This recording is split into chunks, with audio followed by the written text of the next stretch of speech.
So this scoring system will pinpoint how far is the fibrosis. Means if the fibrosis engulfs the whole liver lobule, and that's called end-stage fibrosis or cirrhosis. This cirrhosis over time decompensates. Means liver functions are totally shot. People get jaundice. People get encephalopathy. Means they don't make sense and they feel tired, sleepy, agitated, and they go into coma. And they have a trap called flapping tremor. Then besides they get infections, and then they have fluid, it's called ascites, a lot of fluid, protein in the belly, called underneath the peritoneum. And of course the liver gets bigger or again shrunk, and the spleen, which is opposite sides, on the left side, gets bigger and bigger. When the spleen gets bigger, it eats away the platelets, very valuable, vital things for coagulation. And that time liver doesn't make the coagulation profile, people bleed, and then suddenly rupture of the varices even can cause death.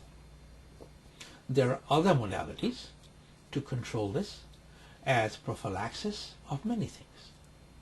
And then again, over time, heart starts pumping and heart gets bigger, and that cirrhotic heart is called cirrhotic cardiomyopathy.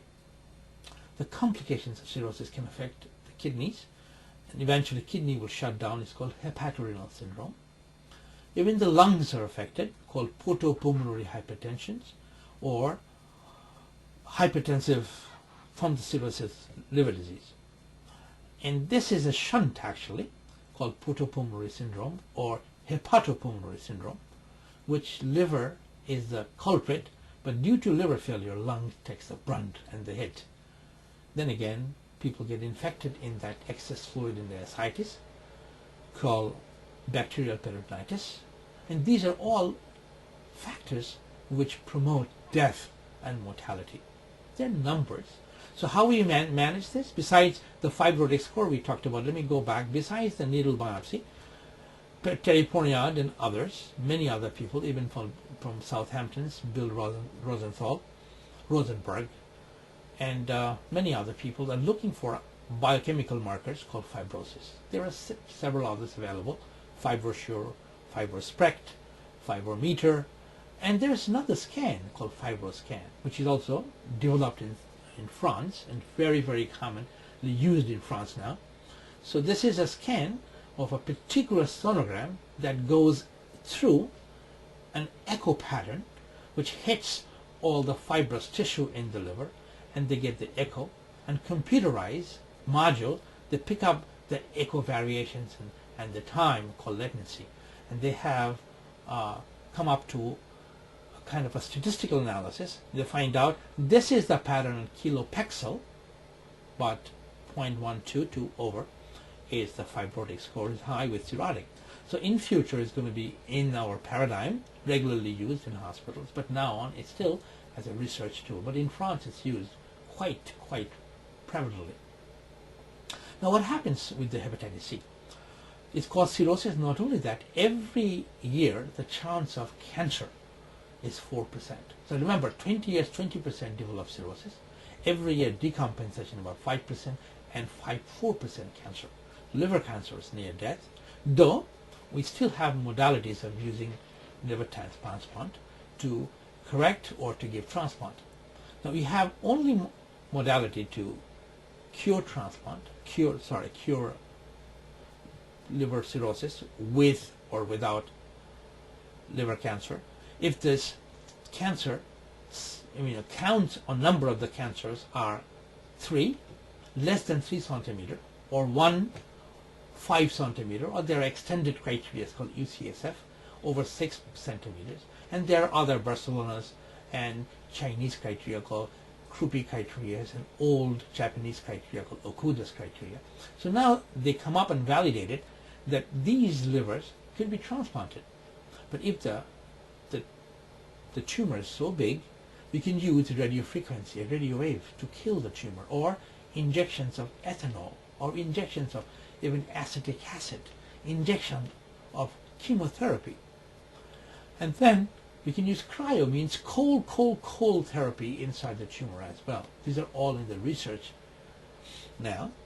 But what is validated and used called radiotherapy, which is radiofrequency ablation, or chemotherapy, and eventually we have a drug called Nexavar, and this drug called sorafenib is used in Barcelona, in France, Italy, in this country too, when this cancer cannot be cured by transplant or any other modalities. You use this. Now, how to cure this disease? Do we have a cure? Actually, there's a drug called interferon, which is our integral protein, which initiates from the viral insult. This interferon is used exogenously. There are interferon alpha, beta, and gamma. This particular interferon is used for hepatitis B and C. It's called interferon alpha. The three companies make this, but interferon alpha has alpha 2A and alpha 2B. Both are equally effective, but most of the time we use a part of interferon, which is pegylated. What is pegylated means? That originally when the interferon, soluble interferon came in, it was used only 3 times a week. And that 3 times a week has a lot of morbidity, had a lot of morbidities. Body ache, influenza-like syndrome, muscle pain, depression, irritability, can't sleep, impotency, hair loss, skin problems. So all to avoid all these morbidities, they put together a PEG. What is a PEG molecule? It's a water-soluble pyrrole called glycopyrrole. Means it's part of an anti-freeze. Is put together with interferon molecule and gives only once a week. Because of that PEG molecule attached, the body saves that interferon for a week. That means that interferon is working in the body against the hepatitis C virus for over time a week. It actually, half-life we call it, is longer. But that means instead of using 3 interferons, you're using once a week. So we curtail the burden of interferon and of course the morbidity. Now, giving interferon is not alone, it's not purely a good modality.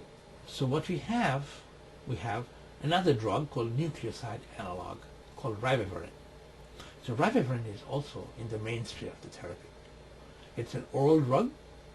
It goes into the body orally and metabolized, and then metabolized into part. First is in the red cells. That's why there's a problem, because it ruptures the red cell, causing hemolysis and anemia. Otherwise, this drug accentuates the viral inhibitions or suppressions with interferon, and it has an immune modulatory effect.